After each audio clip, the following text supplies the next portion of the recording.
What is up, everyone, and welcome to the first edition of Kevin and Zach React to a Baltimore Ravens game. The Baltimore Ravens lose 16-13 to the Philadelphia Eagles in the first preseason game of the year. We're back. We just had the post-game Orioles stream. If you all go back and watch that later.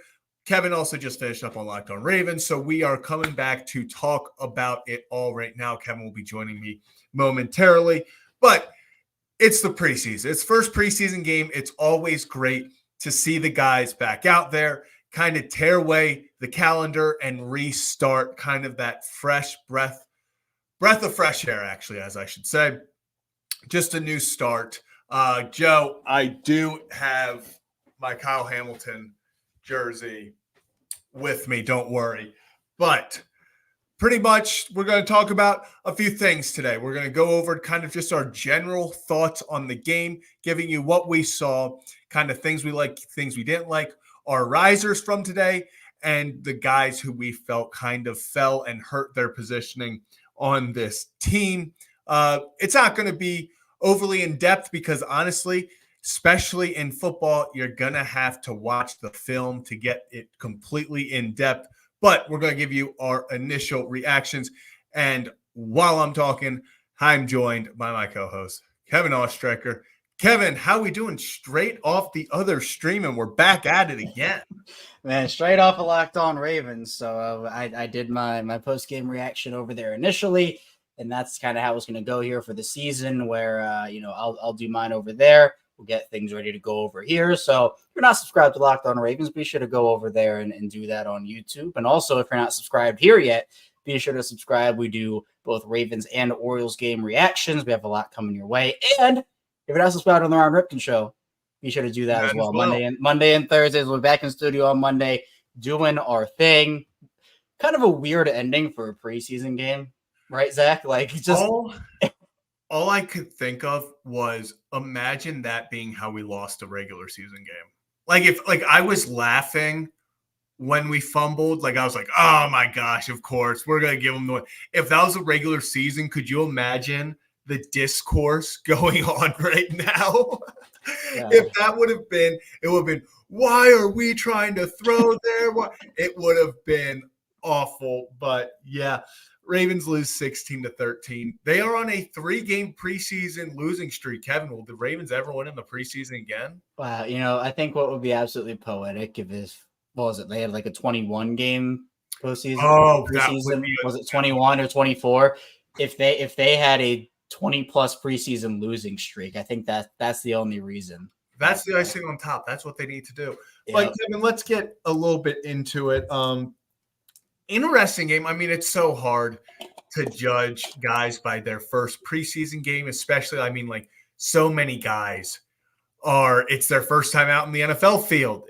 They're fighting for positions. We see it as a meaningless game. We kind of say that it's meaningless, but this is meaningful for a lot of people, and we're going to get into that. Let's just talk about kind of offensively. I know you talked about it a little bit on Locked On Ravens, but offensively, Who did you like today? What was your big takeaway offensively? Man, well, if we were to go one up, one down territory here. Ramey, trust me. I think we're holding our breath for this one. Yeah, I talked about that on Locked On Ravens too, man. It's like he walks down and you can't really see the arm and stuff. And it's just, look, personally, I would have probably taken him out after halftime. I understand why the coaches wanted him in, right, mm-hmm. to get more reps. I get it. I'm just saying what I would personally do. But for Wiggins, that's the big storyline, especially defensively. But offensively, I thought that Josh Johnson and the quarterbacks in general were not great tonight. No.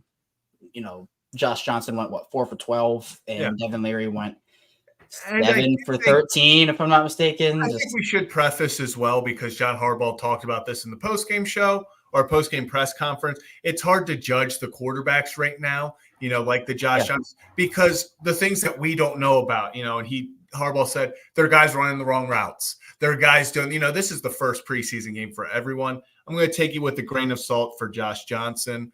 Yep.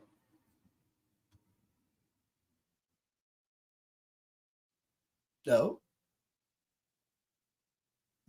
Oh, all right. I guess I'm taking over now. We'll see what happens when Zach gets back. That's a good freeze frame for him though. The freeze frame did not do him dirty there. But yeah, I mean, I agree with that. Quarterbacks it's tough because everything is not just on the quarterback, right? Like obviously the throws have to be there, but there are guys that sometimes run the wrong route. So that's just What? Zachception. Oh, that was some. We have to go back and clip that. That was some Zachception. That was No. Look, here we go. Let's do this. Oh, now you're not in it anymore. That's tough. All right. That was weird. I don't know what just happened, but yeah, that was almost as weird as the ending of this game. That was almost as weird as the ending to this game, Kevin. But yes, guys like Josh Johnson. Would I like to have seen better?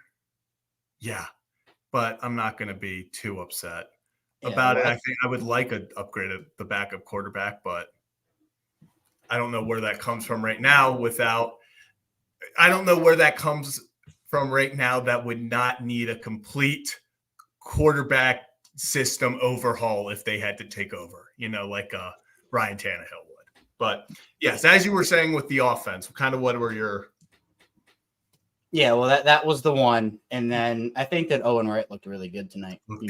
He's been one of the guys that a lot of people have been hyping up. And I've talked with guys on Locked On Ravens. Jess Rebeck I had on earlier today, and he talked about Owen Wright. He's been this consistent this consistent guy who's been getting all this hype in training camp. And I thought he looked shifty today. He looked speedy today. He was hitting the hole really hard. I thought he was showing burst and energy. But to me, when it comes to that last running back spot, and I know this is going to break your heart, Zach. I know. But I really do think that it is a one roster spot competition between Owen Wright and Rasheen Ali for that third running back spot.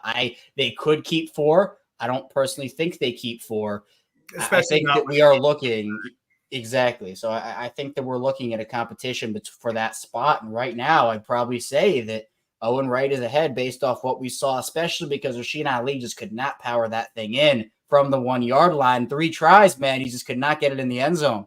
And I'm going to tell you, Kevin, as a Marshall Thundering Herd fan, someone who watched him lead all of college football in touchdowns, I was flabbergasted. Talk about some big words late at night. Flabbergasted. Kevin, when we handed the ball back at Marshall, we handed that thing to Rasheen. That thing was getting in the end zone. So it was definitely that was tough to see. But I completely agree. Right now, if we're going to make this decision, Owen Wright is the guy that I think gets that number 3. And I think you hope that a guy like Ali then can make it through to the practice squad. I think Ali has a lot of talent as a receiving back, kind of that scat back guy. He's a do-it-all running back. He can pass, protect, he can catch it out of the backfield, and he can run the ball between the tackles and outside. But like you said, Kevin, it's what are you going to show us? And right now, if we're going off the eye test, obviously we don't see everything that happens behind the scenes in practice. You don't see all that stuff. And a lot of NFL coaches and players will tell you practice is where, these spots are won. But everything coming out of camp that we've heard, watching tonight, Owen Wright, it seems like it's his spot to win or his spot to lose. And then something Ramey brought it up, man, Kevin, we want to talk about disappointments. I was waiting for the Tez Walker show, man. Yep. I was looking for the deep ball. I was looking to get this guy the ball in space. Let's toss it up to him. I wanted to see what this cat had, and it just really that was disappointing. Obviously, he had 1 target, no receptions. I really wanted to see him utilized. Yeah, man. This is the time where you get to see some of those guys, and there was no impact made. Obviously guys like Dayton Wade, who did have a tough drop early, by the way. I thought he bounced back really well. But Tess is a guy that I was expecting, especially I wanted them to take more deep shots, right? I wanted them to try to work that deep passing game a little more.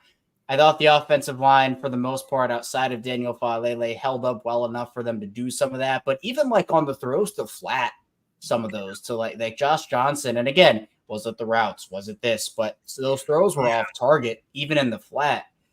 So it was tough.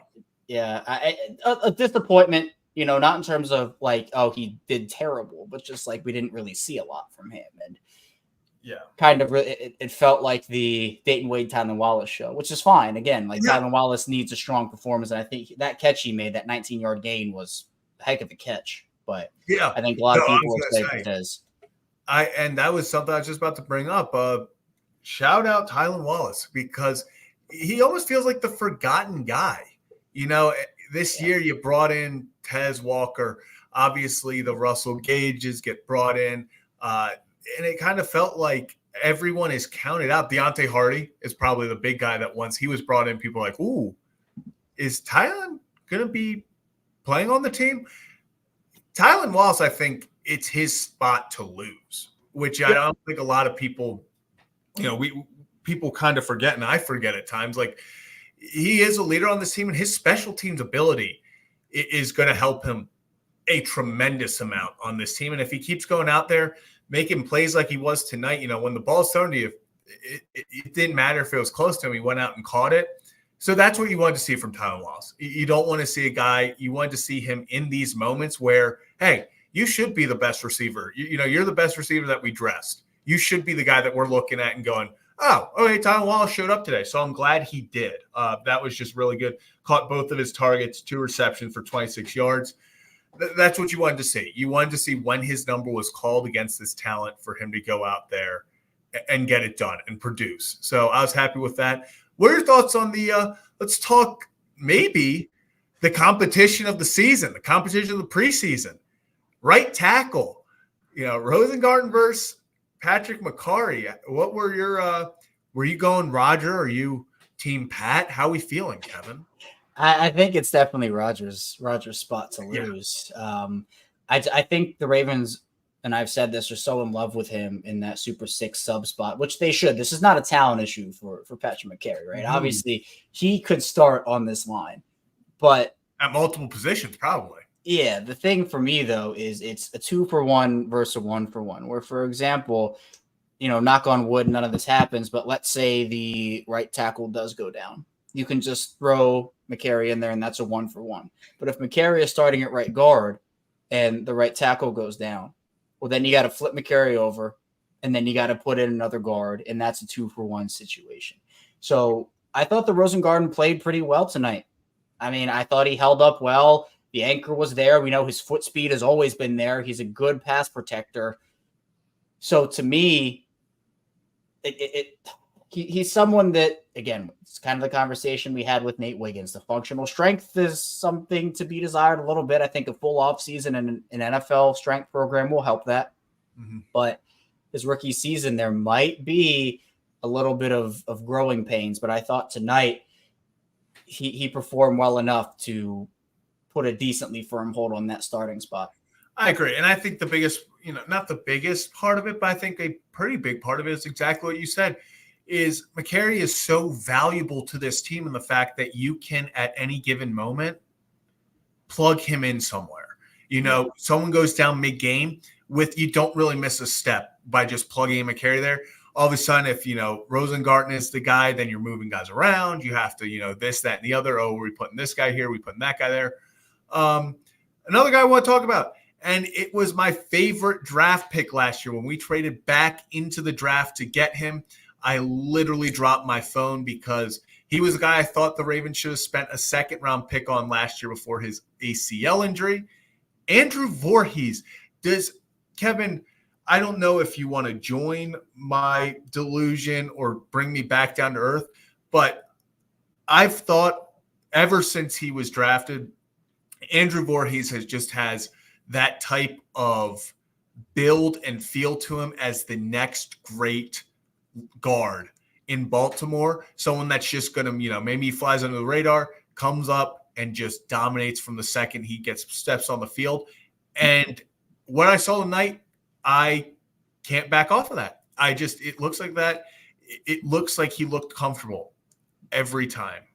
Yeah, I'm with you. And we even heard reports that coming out of that draft last year. Yeah. that when the Ravens picked him and they traded back in and got him in the 7th round, the Ravens viewed him as their starter next season. Now, obviously, next season being this year. So they understood, and that's why they made that move. And he was being lauded as a 3rd, 4th. You mentioned he was being mocked in the 2nd in some drafts as well.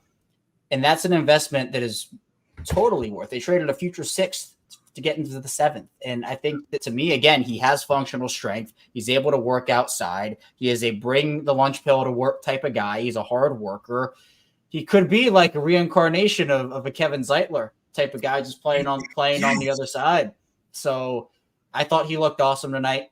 Everything. And there are always questions, right? And I think that's obviously part of the reason he slipped was, 1, he couldn't play last year, but 2, there are always questions about, well, how is the guy going to bounce back and respond from an injury? Because everybody's different. Some guys just, they go like that and there's no issue. Other times they're never the same. But I thought Voorhees looked really, really good tonight. And on a line where you lose 60% of your starters as a competing team that's competing for a Super Bowl, that's always tough. It's not going to be perfect for him. I think there will be growing pains again, but he, to me, I mean, I don't know who else you're putting at left guard. I think that's the guy. And I think the biggest that's a dog moment for me for Andrew Voorhees was I absolutely loved his tape. I loved what he showed. I loved all the comps. I loved his strength. I thought he was going to be a great player. Then he tore his ACL, and the next day on one leg went out there and put up the most bench press reps at the combine and it wasn't close, on one leg. And he didn't have to do that. Everyone knew he was strong. He did not have to go out there. If he skipped the rest of the combine, not a soul would have said a word because you just tore your ACL the day before. Like, what? Yeah. Pretty much every other athlete would have been like, well, shit, I have to go get this checked out. I got to do this. And Voorhees was like, no, I'm going out there and I'm getting what's mine. I'm going to prove that's that play like a Raven toughness that I want on my O-line. Hey, I might be dinged up, but I want to go still compete. I want to still prove that I am this, It's hard. I don't want to say the dark horse of last year's class because, like, before the injury, he was a top 3 guard. But he wanted to prove that, hey, even injured, I should be one of the top guys taken. Obviously, it didn't work out that way, but I think it worked out for the Ravens even better. Let's move on, though, to let's just look at the O-line as a whole because I want to talk about Ben Cleveland. What is if you had to pick right now, just based on what you know right now, what O-line are you going with week 1 in Kansas City?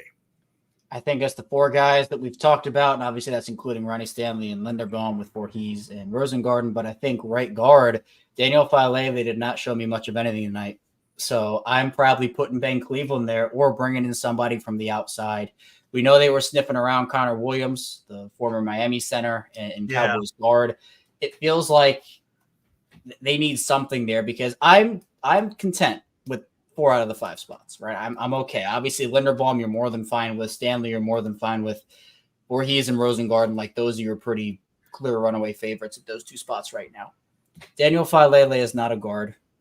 I don't even know what he is in this offense anymore because they clearly Zach, we thought Rosengarten was going to be the starting right tackle, but we thought that Faalele would at least compete for that spot. But they immediately moved him to guard to try something out here.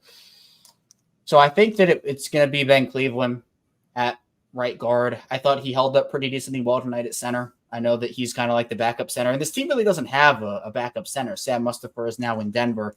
So, I mean, is it Nick Samek who got some run late in the game? I don't know. I mean, I think it'd be McCary, if anything.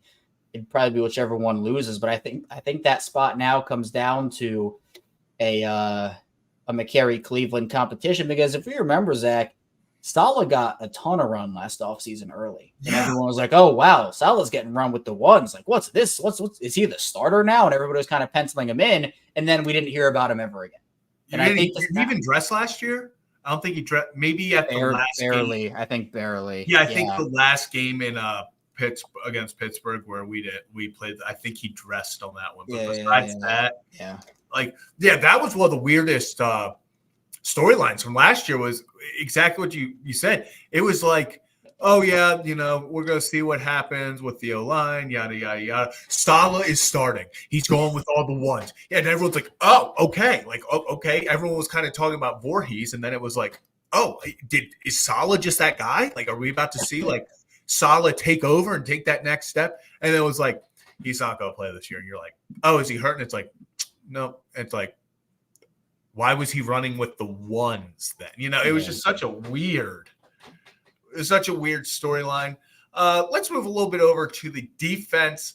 Obviously, the biggest news is Nate Wiggins looks like an absolute dog. And then my heart dropped as he had to leave the game with a shoulder injury. We don't have an update on that.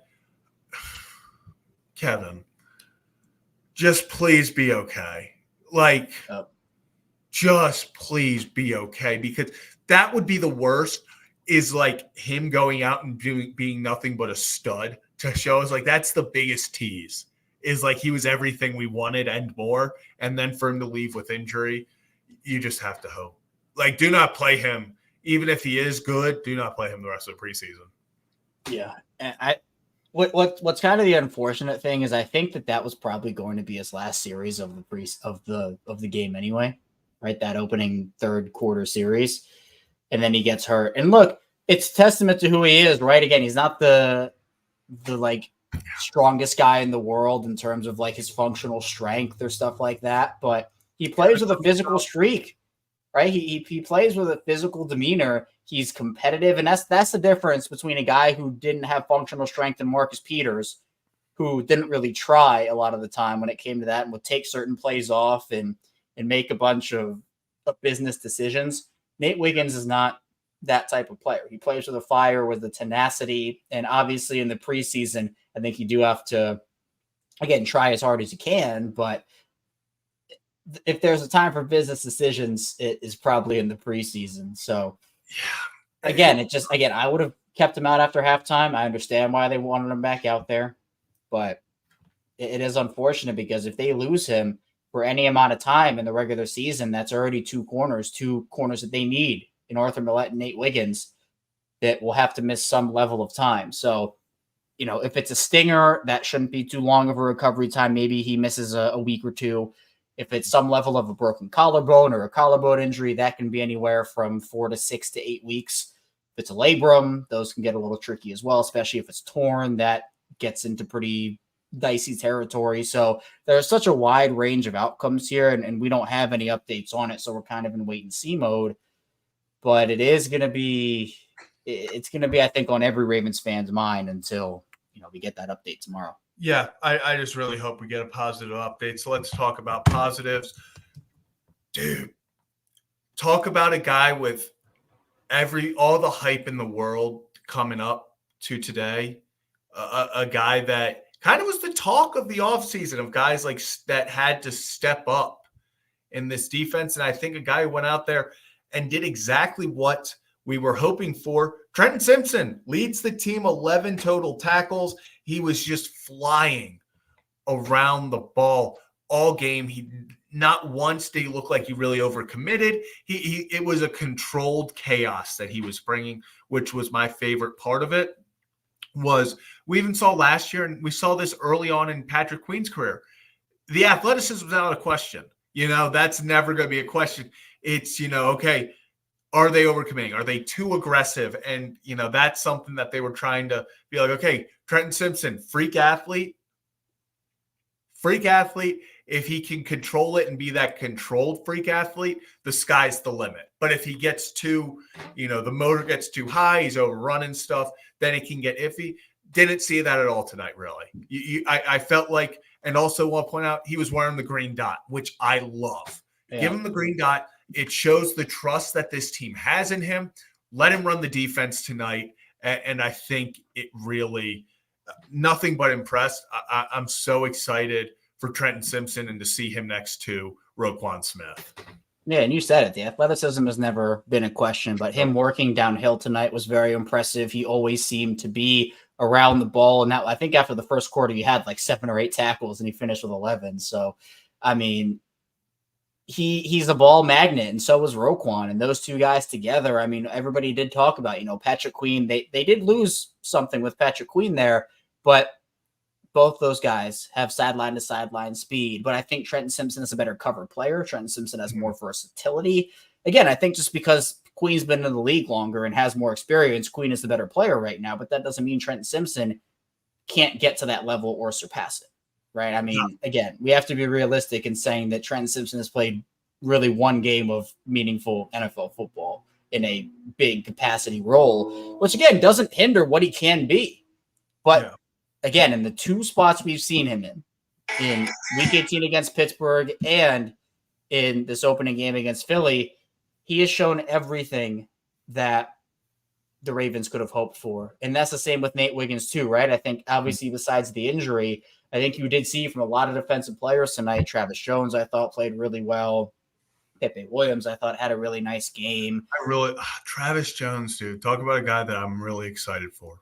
I think he's going to he reminds me of Matabike's, I don't want to say the process, but how they've taken steps each year. Obviously, I'm not saying he's going to be what Matabike was last year, but I think that year 3 Matabike, where you started to really see him put it together, and before the massive jump to all pro, I could see Travis Jones taking a very similar jump to where we're sitting there going, that's a guy that's going to replace Michael Pierce and be the nose tackle of the future. Yeah, and I've been plugging him as my breakout guy for months and months and months. I still don't know how he fell to the Ravens where they did. Talk about like draft steals, just unreal.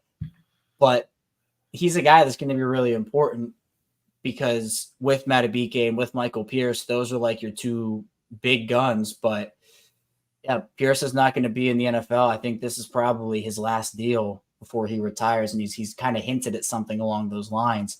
So I think that a future of Matabike and Jones in there. Jones is excellent as a run stuffer. He obviously has push in the pocket. He is such a strong human being, and he has an array of pass rushing moves that, again, it is really hard these days to find interior pass rushers, Zach, where, again, the Ravens have been looking for interior pass rush consistently really ever since Elodie Nada left. Like, they really didn't have a consistent year-to-year pass rusher on the interior since Elodie left, and it's a long time. Where they maybe had a flash in the pan year here, flash in the pan year there. But across the whole league, Aaron Donalds don't just grow on trees. Chris Jones, so they don't just grow on trees. Matabike's, they don't grow on trees. You have to be able to find those types of guys and be effective with it. And the Ravens might have 2 of them on their line, which, again, is such a luxury to have because a lot of NFL teams, they don't even have 1.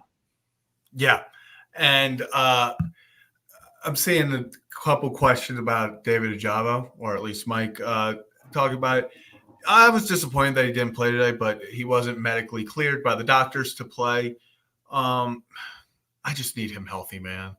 Every time David Ojabo is healthy, he makes his presence felt. He's like, I don't even know who to compare him to, because when he's on the field, he's a difference maker. It's just keeping him on the field. It's just finding a way for him to be on the field. If David Ojabo, if you can promise me 17 games of David Ojabo this year, 17 full games of David Ojabo, I would be floored if he didn't get 10 sacks. Like, that's how much I believe in his talent. Can you even trust him to get more than 5 games out of him this year? So yeah, that one sucks. That one sucks. I mean, did I think he'd be playing a lot? No. Like, I wasn't expecting, especially coming off injury, for him to be playing 4 quarters, but I was hoping to see him for a drive or 2. And just one thing, this is super random. Can we get Brent Urban off the field in like the late second half? I was like, you are a veteran. I was like, do we not have enough bodies in camp where we cannot get Brent Urban a blow in the second quarter of this preseason? I was like, man, shout out Brent Urban for going out there and playing with the guys, because I was sitting there and it was like ending of the second quarter, and like he knocked down a pass to like put pressure on the quarterback, and I was like, Brent, why are you still out there? I was like, dude, go take your pads off. I was like, you're good. Like, you're on the team. So they were doing a lot of that. Like Trenton Simpson was still on the field pretty late in the game as well. Yeah, They had a couple of guys out there. I'm okay with that. It just made me so. I was like, why is Brent Urban out there? Yeah. And then I did bring this up in your Locked on Ravens chat, but shout out Bo Braid for the most amount of times I had to double take when making a tackle and thought Patrick Queen. And I was like, oh, Bo Braid. Okay.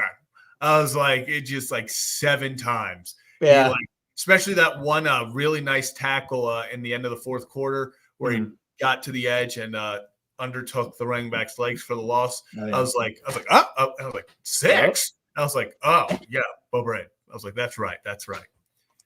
Yeah, and he was good. Jackson played a few. He did. He played a few. Yeah. Just getting his feet wet in his new defense. I wasn't shocked he played. It is going to be curious to see how they manage the rest of the preseason. Like, yeah, Lamar's not going to play. Derrick Henry's not going to play. Roquan Hamilton and those guys aren't going to play. Good. But like, does Ronnie Stanley get any action? He should get a quarter. Does Bateman get action? Maybe a quarter. I probably wouldn't play Bateman. Not Bateman. I mean, is he still banged up right now? Like I think he's still injured. Yeah, so I just. I mean, do they give likely a quarter or something? Like, it's like, do you there are guys I would love for Zay to get a quarter, but I don't think it's worth it.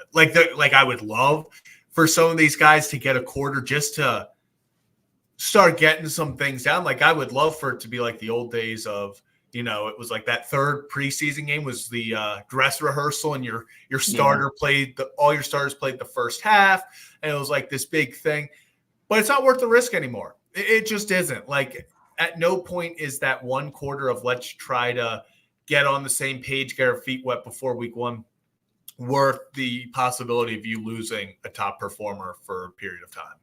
No, and that was evidenced in 2021 with J.K. Dobbins. I mean, that is the example of the Ravens wanted to get their guys literally one series in the last week of the preseason, and J.K. tore his ACL, and his trajectory from there has been downhill. And it's just a lot of teams don't do it anymore. A lot of teams will take being rusty the first month of the season over getting a star player hurt. And I think that is the right way to go, right? I mean, that's the way you do it is, it's difficult. It's such a shift too. And you talked about it where when there were 4 preseason games, it used to be, the guys would maybe get half a quarter in the first game, quarter in the second game. They get a half in the third game. And then they wouldn't play at all in the fourth game.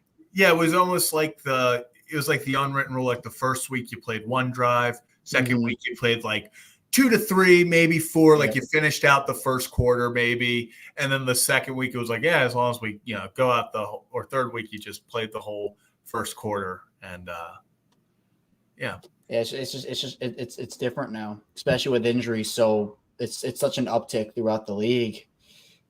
Teams would rather just not risk it and be, have the rust and have their stars. And that's what I would go with. That's what I would do. So, yeah. Question in the chat I want to talk about. Godfrey. Yeah. Kevin, why do I think it's happening? The Ravens, the only reason is because every single time Juju is available, free agent, doesn't it feel like the Ravens are talking to him? I don't personally want Juju on this team. I don't think he adds anything that we don't already have. I think we have enough guys. But just from what do I think the Ravens do? It would not shock me if they talk to him because it feels like every time he's available free agent, it's the Ravens are interested in Juju Smith-Schuster. So, yeah, I mean, it wouldn't shock me if they talk to him, but I personally am not expecting it, especially because when you talk about those those back end players at certain positions, and I think for wide receiver, it's certainly one of them for the Ravens, is I think special teams value is really key. So like Tylan Wallace, he can play special teams. And that's why to me, he's a front runner, not because I think he still has potential as a wide receiver, but he can play that role for them. Like for example, the running back position, right? Both Rasheen Ali and Owen can play special teams. That helps. Mm-hmm. But, you know, it was kind of a weird fit with Dalvin Cook last year, especially because they didn't use him because Dalvin's not playing special teams. Yeah. Like Juju's not playing special teams. No. So it doesn't make sense to me. Like I get he's a name. He's a veteran. I think that's what he is. Right? I think he is a name. Like it would almost, I don't want to completely put it at this level, but it would legitimately almost feel like when we brought in Dez Bryant and you were like, no, you only put Dez Bryant out there because of his name recognition. You have to be aware of him. Like you had to like young corners and stuff. Mm-hmm. Even though he wasn't Dez Bryant of old, like when Dez was out there, they had to be aware of him. Like because they were like, oh, it's Dez Bryant, even though like that Dez wasn't going for 100 on you. No, I hear you. And Juju also has been pretty injured over the last 3 seasons, 2-3 seasons. Isn't it like? And I'm not even trying to be funny. Like doctors have said, like in their terms, like his knee could like explode at any moment. Those reports did come out. I think using that terminology. Yeah, I was going to say. I don't know the exact specifics behind it, but I know his knee is like not in a good place at all. So I think that the Ravens value special teams with their back end roster spots, and that's something that they have always kind of done, especially in the John Harbaugh era. So that's why, to me, a player like Tylan Wallace has the front runner edge to me at that 6 wide receiver spot. And they also just brought in Russell Gage and Anthony Miller. Did they even announce Anthony Miller?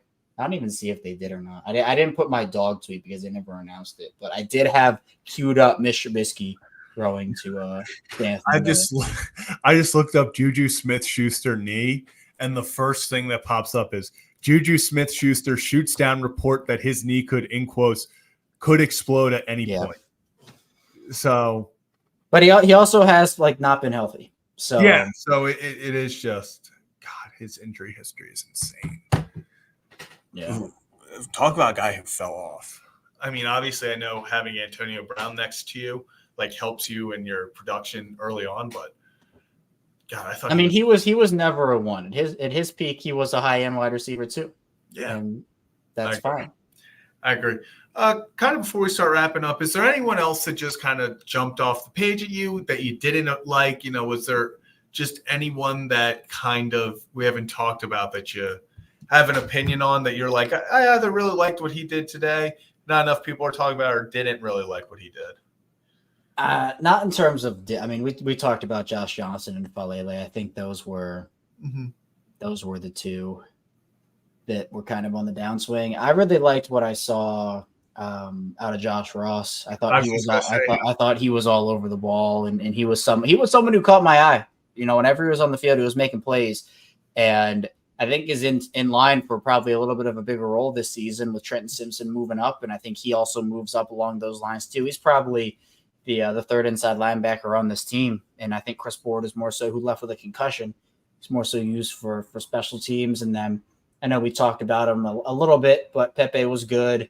And I know you were talking about him in Locked On Ravens chat. Joe Evans was balling out. I like at first I started looking at him because I was like, I remembered we got a outside linebacker from Iowa, and I was like, oh, that's definitely him. Like there's the no gloves, just no wrist gloves. Like I was like, yeah, there he is. Set the edge well, got pressure multiple times, threw some flags. I was impressed. Now, does that mean I think he's going to make the team? He's going to have this massive impact? Probably not. But I would not be surprised if he's the guy that sits on the practice squad that could be get a few dresses here and there. And especially if he performs well on special teams, you know, he seems like one of those guys. Doesn't it always seem like at least once a year the Ravens have like one outside linebacker that just becomes a special teams ace. Like, you know, and he kind of feels like he could be that guy, you know, where he kind of makes the team or is on practice squad, but mostly because of how he does on special teams. And then he can mold into a rotational linebacker. Also, Malik Harrison played a lot of outside linebacker, true outside linebacker today, which is interesting. I'm wondering if we see him more in that role or just kind of what we see him kind of doing, because obviously we know we have guys like Adisa Isaac, you have Ojabo, you have Owe. Those guys are all dealing with injuries right now. Obviously, Adisa Isaac he is back, correct? He's back at practice. He's back at practice, but obviously not game action. Yes. Yeah, but I wanted to make sure he was back at practice. And then you have the veterans, you have Kyle Van Noy and them. So I'm intrigued to see kind of what Malik Harrison brings to this team and just overall how he does. Yeah, and so I guess I misspoke earlier. Josh Ross would be the fourth inside linebacker. Malik Harrison would be the third. But that's what I'm saying is I'm not sure. They were, again, you remember a couple of years ago, they were training Malik Harrison to be the backup Sam with Tyus Bowser. They were training him to be Bowser's backup and playing him at that linebacker, in that outside linebacker spot. And he played that in college at Ohio State. So he has that versatility. And Trenton Simpson can also do it. Trenton Simpson played that role at Clemson too. But I expect Trenton Simpson to be more of he'll be the inside linebacker. But yeah, Harrison's going to be interesting. And Joe Evans, he can play some offense too. He's kind of like the Patrick Ricard, Ben Mason type guy that can also play some offense. So if they keep 6 outside linebackers, I still think that number's high. But if they keep 6, I think that Joe Evans makes it. I anticipate them keeping 5.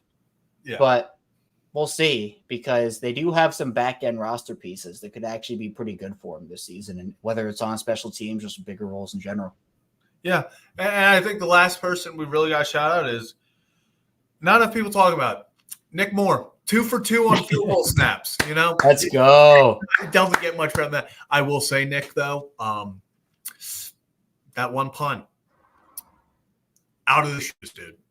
He did. Did you see him get up? Yeah. Hey, he worked himself back into play and got a little helmet tap at the end. No, that's what I legitimately am sitting at the TV. I was like, "Get him, Nick!" He misses, and then the guy falls down, and I see Nick run over. Like, "Yeah, tap him, Nick, tap him." And he hits him on the head. I was like, "Get the tackle, get the tackle." Let's go. Like, there we go. And Joe, of course, Nick Moore, Pro Bowl, baby, start the vote. That'll be a lot of fun. But yeah, any final thoughts, Kevin, before we get out of here? Nah, man, football's back. We made it.